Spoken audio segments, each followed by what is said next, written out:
beautiful souls.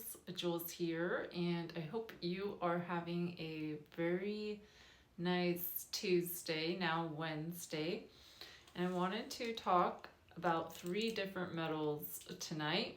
They're gold, copper, and silver. They are the more common metals that people work with, especially for jewelry. So I just wanted to talk a little bit about their properties and why you may be drawn to them. Many of us wear jewelry, but often it's the crystal or stone that is set into the metal that's the focus and why we choose to wear it. But metals shouldn't be overlooked. Just like herbs and resins, metals have their own different magical properties and can be used in spells and rituals like any other ingredient. Using metals in magic isn't spoken about as much as it should be.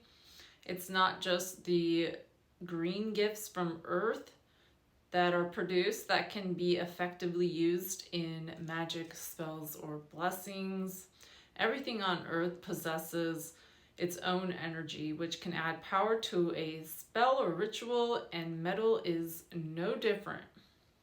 It is also a very subtle way of wearing your craft if you are practicing from the broom closet. A piece of jewelry is a corresponding metal can be worn to support your intentions for the day. So many of us wear jewelry by outfits.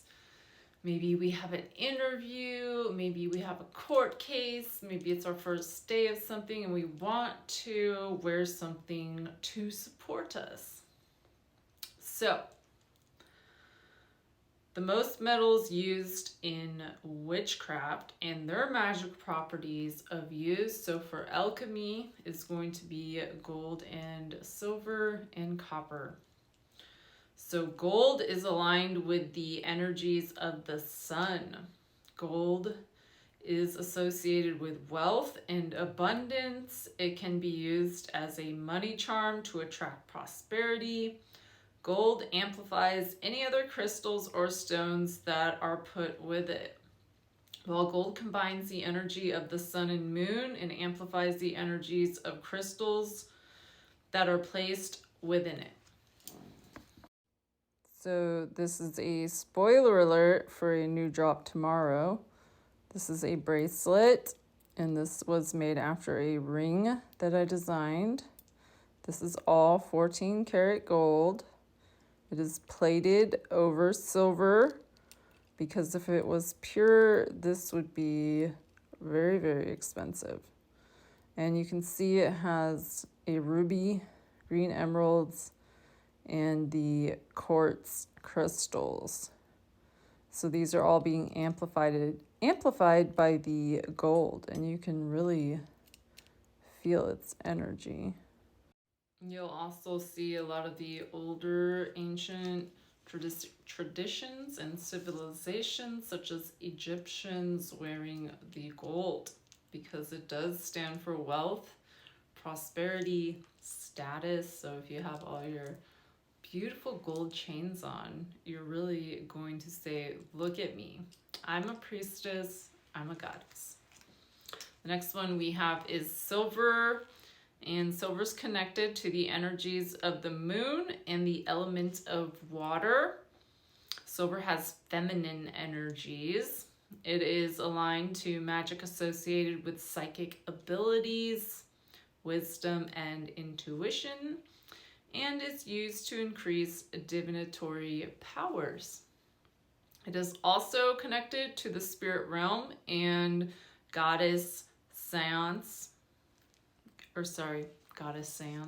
the goddess Selene. And you can wear amethyst set in a piece of silver jewelry during divination to give you abilities to boost or to give your abilities a boost. And you can wear moonstone in silver to connect to the cycles of the moon. And I'll show you a piece of silver jewelry. So Selene is the goddess of the moon, representing the silver feminine. This is a star ruby set in sterling silver. And you can really feel that glimmery silver feminine energy. Now, to me, gold gives me those kind of more masculine yang vibes. Every day you'll notice I have a gold chain, it's a short one, around my neck. And I tend to be more so on the masculine side. So our last metal is copper, and it is aligned with the planet Venus for love. And it balances, it brings in prosperity, and is associated with beauty. Kind of looks like this ray right here. It also has many healing properties, which is why copper bound bracelets are often worn.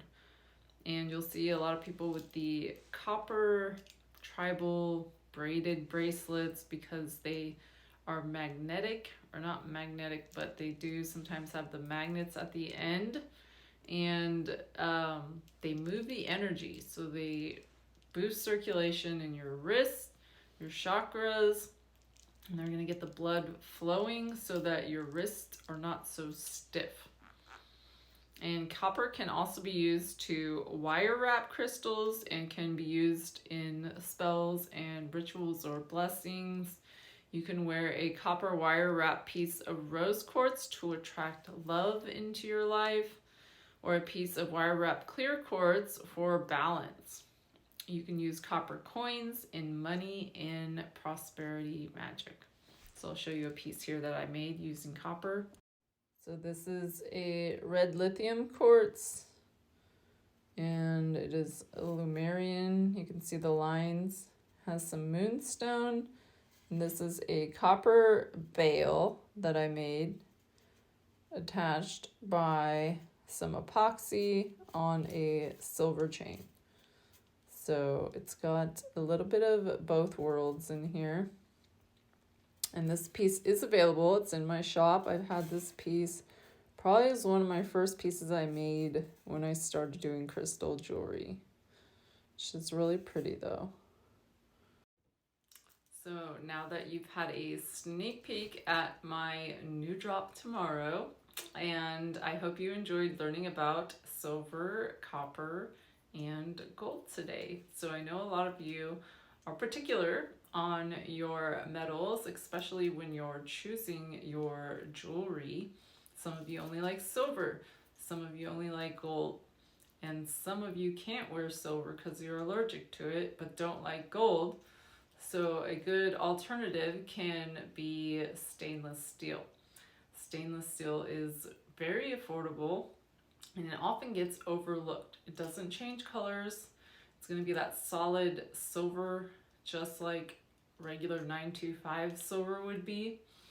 And a lot goes into making the stainless steel. I was reading on the metals. There's Tibetan silver, which is a mixture of copper base metals. So they have, they'll turn a little bit tarnished more easily than your regular 925 non-Tibetan silver, but they do clean up really nice, and sometimes they look brushed and antiqued.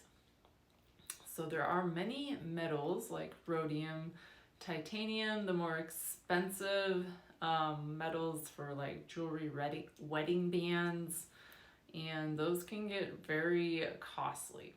So those are the basic ones, and I hope you enjoyed learning those with me, and I will see you all tomorrow. Jules.